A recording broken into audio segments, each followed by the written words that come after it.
Welcome back to Cardinal Craze. I'm your host, Alucard.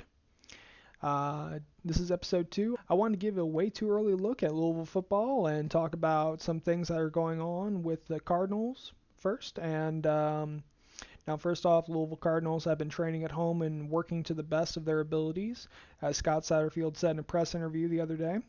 And Louisville is gearing up for their 2020 season, second year under Scott Satterfield. And what we're going to do today is kind of take a look at what the schedule could do and what their opponents are up to.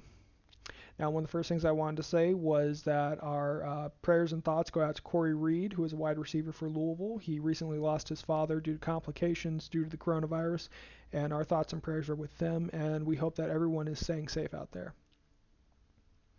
Now, one of the first things that we're going to talk about is the Louisville opener. Now, the Louisville opener is going to be on a Thursday night, September 3rd. It's going to be at home for Louisville against NC State. Now, NC State went through a slight coaching change with their defensive coordinator. They bring in Tony Gibson. Tony Gibson is bringing in a couple of guys from his former West Virginia tenure, and he is bringing in Brian Mitchell, who will be coaching cornerbacks, and Joe DeForest, who will be coaching the safeties. Now, NC State did not do so hot last year. Now, potentially, this could be Dave Dorian's last season if he cannot turn this thing around. NC State went 4-8 last year, losing significantly. Now, NC State did have a lot of injuries. There are still reportedly most injuries are still out. Now, as of right now, NC State has lost some production, but overall may be a tough opponent for the Cardinals in the opener. Now, Louisville will be favored at home, in my opinion, and just based on the fact that that NC State still has a lot of guys out because of injury. Now, some have gotten better and come back, but I think that this may be Dave Dorian's last year if he cannot turn this around. Now, especially a defense. I mean, if you have a defensive coordinator coming in brand new, it takes a while for a defense to essentially understand what is expected of them at their new positions. Now, that will be on a Thursday night, potentially, and I favor Louisville at home by double digits. Now we move on to our second game. Our second game is an away game at Clemson in Death Valley. Clemson has a ton of returning production. One of the things that I find interesting about Clemson is the fact that their O-line is there's going to be a lot of new faces on O-line. And I expect there to be a lot of returning production defensively.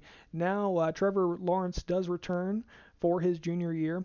And I suspect that this will be Trevor Lawrence's last year before going off to the draft. Clemson is going to be one of the few biggest teams that Louisville has to face this year that has a lot of returning production and a lot of talent. Clemson may be favored at home, but I'm still holding out hope that Louisville will be able to beat them at home for the first time. Now we move on to our third game. Our third game is Murray State at Louisville. Murray State didn't do so well last year, going 4-8 and losing significantly by large margins. More than likely, this will be an easy win for Louisville, especially at home.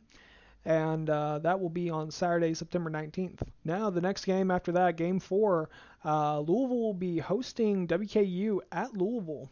WKU went 9-4 last season and showed some promise in their conference, but doesn't appear to pose any threat to Louisville.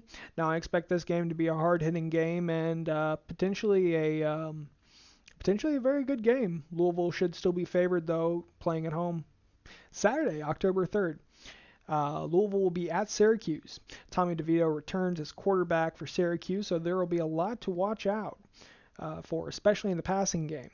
Now, Syracuse shifted around the former offensive coordinator who will now be coaching the running backs, which is a surprising change. Now, Brian Ward was fired as defensive coordinator back in November following a disastrous performance against Boston College. Now, I expect Syracuse to be kind of a muddled mess. I favor Louisville at Syracuse. All right. Our sixth game will be at Boston College. New head coach Jeff Harfley comes from Ohio State University, where he was the defensive coordinator and a decent recruiter. Jeff brought a surprising amount of coaches who have a ton of experience in the NFL coaching. Now, Phil Javoki, who was a grad transfer from Notre Dame, has a chip on his shoulder and is possibly going to be the starter. There's a lot to watch out for this Boston College team. I am expecting Louisville to be favored, especially at Boston College. I think it's going to be a rocky start for the BC, especially going through new coach, new staff. Very little. Boston College had very little injuries last year, so I expect this to be a kind of be a long run for Boston College. It may take them 2 or 3 years before they are up and running, especially at full speed. The next game is going to be on Saturday, October 24th, FSU at Louisville. FSU replaced Willie Taggart as head coach after 2 seasons with Mike Norvell, who coached Memphis Tigers. The Tigers went 12-2 under Norvell last season.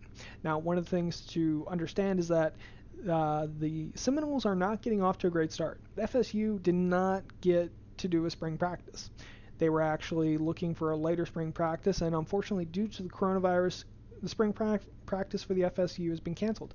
That is not how you want to start your new coaching job. You do not want to go in and realize that you can't even coach the kids on how you want your system performed, and so you're just walking in blindly later on in the season when you finally get to do practice. Now, I expect FSU to have a very rocky start, and hopefully midway through the season, they will be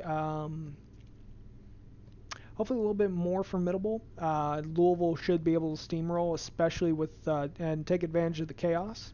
Now, FSU does return a lot of production and a lot of talent, but potentially FSU is going to FSU should be a cupcake game for Louisville, especially just the fact that Louisville has a lot of returning coaches. That's something we haven't had in many years. Now, we did have a lot of issues on depth last year on defense. We still have some depth issue, but it's not as bad as it was last season.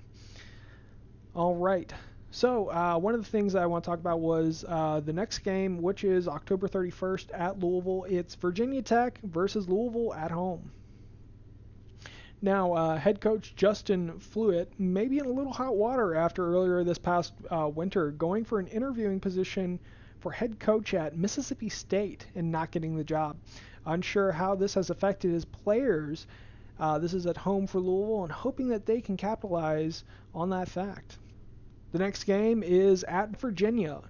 Now, Virginia lost Bryce Perkins, and that's a heavy blow to the Cavaliers. Now, the potential starter is Brian Armstrong. He played off and on last season. He did play against Louisville when Bryce Perkins got hurt with that leg injury midway through the game. Now Brian Armstrong, he had some accuracy, but it was not very much.